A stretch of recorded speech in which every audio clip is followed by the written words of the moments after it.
मी अगदी जीवातला कलेजा म्हणून समजणारे मी परवाच सांगितलंय. कारण पाचारसाठी शेटनी काही ठेवलं नाही, फक्त अंगावर कातडे ठेवलंय. आणि म्हणून कोण जर दुसरी नंबर टाकायला त्यावर सोमजा कोपऱ्याशिवाय राहणार नाही अशी मी सबच सांगितलंय. आणि म्हणून शेठ याच्या मागं इलेक्शन झालं, 3 वेळा आमदारकी केलं, पण खासदारकी 7 वेळा त्या खासदाराला त्या गीतेने निवडून दिला, पण 7 दिवसात सुद्धा उपयोगात पडला नाही. ते फक्त शेटनी पैसे द्यायचं, खासदाराला निवडून आणायचं. कारण आता साक्षीदार मी स्वतः देऊनच आहे.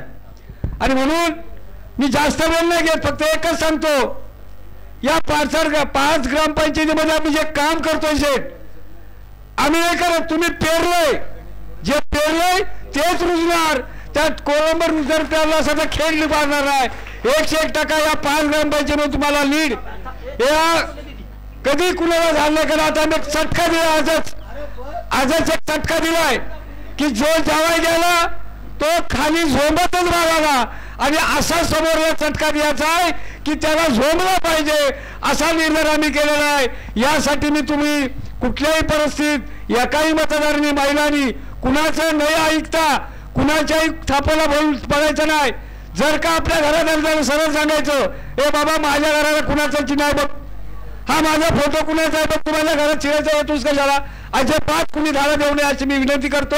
शेठ माझी एक मागणी आतापर्यंत बुद्धवाड्यात मागितलं दिलं, गावात मागितलं दिलं, तुम्ही बावलवर मागितलं दिलं, माझ्या ग्रामपंचायतीत कुठं मागितलेली वस्तू दिली नाही असं मी म्हणूच शकत नाही. ज्यांना वैयक्तिक मदत करण्याची वेळ आली तिथे आम्ही सांगितली पाचारनं, तिथे तुम्ही 5, 50, 10, 20 लाखापर्यंत पोहोचवलीत. याचं ऋण आम्ही कधीच ठेवणार नाही, ते फेडणार. आणि 4थ्यांदा आमदार असा व्हाल की 50 पार एक बरंचसंच माग.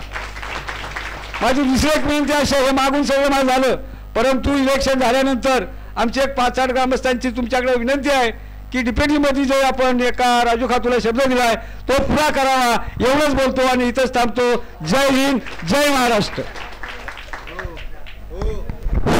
आवर्जून सांगायचं शेठ, म्हणजे दोन्ही गाईड संघटना छोटी आणि मोठी हे स्वतःचा आज व्यवसाय हे करून स्वतःच्या